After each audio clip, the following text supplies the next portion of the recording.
내 영혼아 여호와를 송축하라. 내 속에 있는 것들아 다 그의 거룩한 이름을 송축하라. 내 영혼아 여호와를 송축하며 그의 모든 은택을 잊지 말지어다. 그가 내 모든 죄악을 사하시며 내 모든 병을 고치시며 내 생명을 파멸해서 속량하시고 인자와 긍휼로 관을 씌우시며 좋은 것으로 내 소원을 만족하게 하사 내 청춘을 독수리같이 새롭게 하시는도다. 여호와께서 공의로운 일을 행하시며 억압당하는 모든 자를 위하여 심판하시는도다. 그의 행위를 모세에게 그의 행사를 이스라엘 자손에게 알리셨도다. 여호와는 긍휼이 많으시고 은혜로우시며 노하기를 더디하시고 인자하심이 풍부하시도다.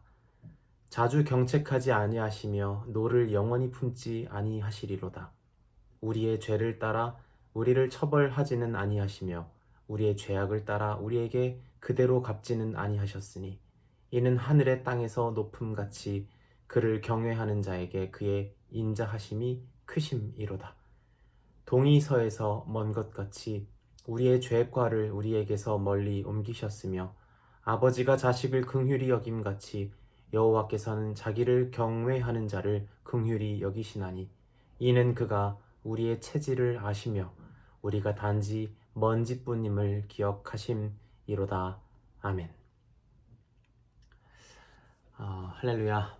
오늘도 말씀 앞에선 우리 부흥하는 독일교회와 서울 생수회강 가족들에게 하나님이 주시는 은혜와 평강이 가득하시기를 축복합니다.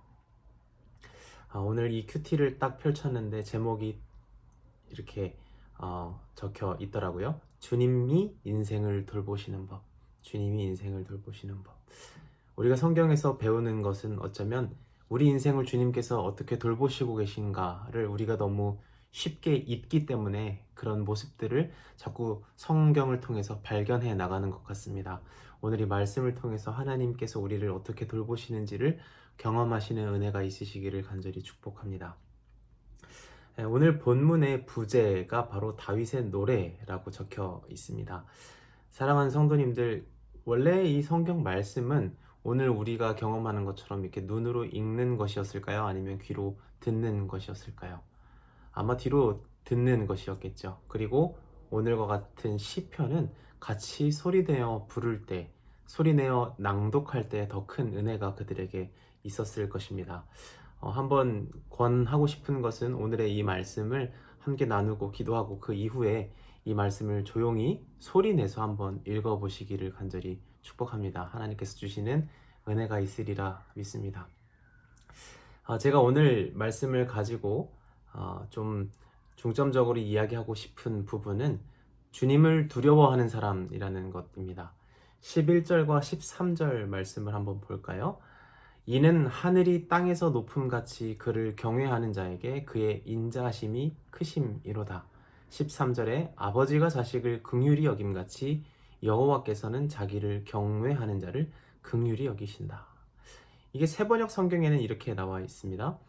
하늘이 땅에서 높음같이 주님을 두려워하는 사람에게는 그 사랑도 크시다. 13절에는 부모가 자식을 가엾게 여기듯이 주님께서는 주님을 두려워하는 사람을 가엾게 여기신다. 주님을 두려워하는 사람을 많이 사랑하신다고 합니다. 주님을 두려워하는 사람을 특별히 더 가엾게 여기신다고 말씀하십니다. 여기서 말하는 두려움은 어떤 두려움일까요? 우리가 놀이공원에 가면 보기만 해도 막 식은땀이 나는 그런 놀이기구를 탈 때 그 두려움일까요? 아니면 낯선 곳을 처음 접하는 사람이 경험하는 두려움? 세상에 만연한 폭력과 범죄로 인해서 피해를 입을까봐 경험하는 두려움? 아니면 뭐 우리가 여름만 되면 찾아보는 공포 영화를 통해서 찾아오는 두려움? 뭐 그런 거겠습니까? 사실 두려움 없는 사람은 죽은 사람뿐이다라는 말이 있을 정도로 두려움은 우리 인간에게 익숙해지지는 않지만 익숙한 경험이기도 합니다. 오늘 본문에서 말하는 두려움, 그건 과연 하나님 앞에서 벌벌 떠는 두려움을 말하는 걸까 생각을 해봤습니다. 여기서 사용되는 히브리어 단어 야레라는 단어는 경외하다, 두려워하다 라는 두 가지 의미로 함께 사용된다는 것을 여러분들도 익히 들어보셨을 겁니다.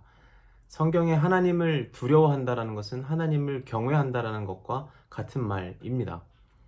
사실 성경에 하나님을 두려워하는 사람들의 이야기는 끝이 없이 나옵니다. 노아도 하나님을 경외하던, 두려워하던 사람이었고, 아브라함, 야곱, 이삭, 또 모세를 건졌던 그 산파들도 하나님을 경외했던 사람들로 나오고요. 여호수아, 사무엘, 욥, 이사야, 예레미야, 계속해서 성경은 하나님을 두려워하는 사람들의 이야기를 말합니다. 사실 성경은 하나님을 경외하고 두려워하던 사람들의 이야기라고 해도 큰 무리가 없습니다. 이 사람들이 이야기를 통해서 우리에게 가르쳐주는 하나님을 두려워한다라는 것, 하나님을 경외한다라는 것이 어떤 의미일까요?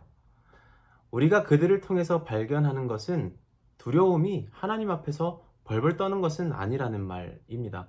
물론 하나님의 신비 앞에서 죽은 것처럼 되는 경우들이 있었지만 전체적으로 하나님을 경외한다라는 것이 하나님 앞에서 꼼짝 못하고 식은땀을 흘리며 벌벌 떠는 것을 말하지는 않습니다. 오히려 성경에서 하나님을 두려워했던 사람들은 세상에서 하나님을 경외하기 때문에 자기 인생에서 무엇을 해야 하는지 명확히 알던 사람들이었고, 어떤 상황과 원수 앞에서도 담대할 수 있었던 용기 있는 사람들이었습니다. 그들은 벌벌 떨던 사람들이 아니었고 오히려 당당했던 사람들이었습니다. 그리고 이러한 용기는 하나님을 두려워하고 경외하는 것으로부터 비롯된 것이었습니다. 하나님을 경외하는 사람은요, 자기가 어디를 가든 무슨 일을 하든 어떤 인생을 살든 자기 자신이 하나님 앞에서 결코 숨겨질 수 없다라는 것을 잘 알고 있습니다. 그는 잠 잘 때나 밥을 먹을 때나 친구를 만날 때나 일을 할 때나 하나님의 얼굴 앞에서 자기가 벗어날 수 없음을 알고 있습니다. 그리고 그것이야말로 하나님을 경외한다는 말의 참 의미이기도 합니다. 그는 더 이상 하나님의 얼굴 앞에서 도망치거나 자기 허물을 가리려고 애쓰지 않습니다. 왜냐하면 그게 무의미한 일이라는 것을 알기 때문이죠.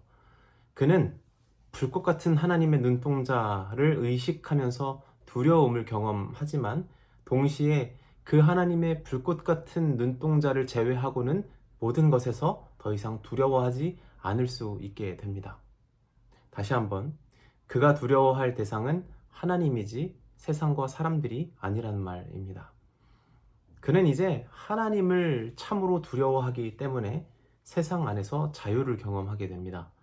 하나님의 눈동자 속에서 하나님께서 우리를 사랑하시고 불쌍히 여기신다라는 사실을 깨닫기 때문에 그가 이 땅에서 경험하는 고통과 어려움도 하나님께서 긍휼히 돌보고 계신다는 사실을 깨달았기 때문에 세상에서 자유와 기쁨을 누릴 수 있는 것입니다. 이것이 바로 오늘의 시인이 노래하는 주님을 두려워하는 사람, 주님을 경외하는 사람에 대한 참된 의미라고 할 수 있겠습니다. 예수님께서 가르치신 내용을 우리가 잘 알고 있습니다. 마태복음 10장에 나오는 이야기인데요. 28절부터 31절까지입니다. 제가 읽겠습니다.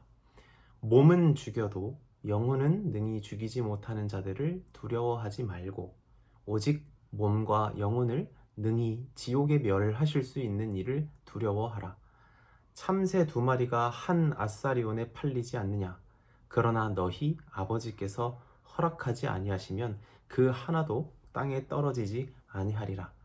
너희에게는 머리털까지 다 세신 바 되었나니 두려워하지 말라.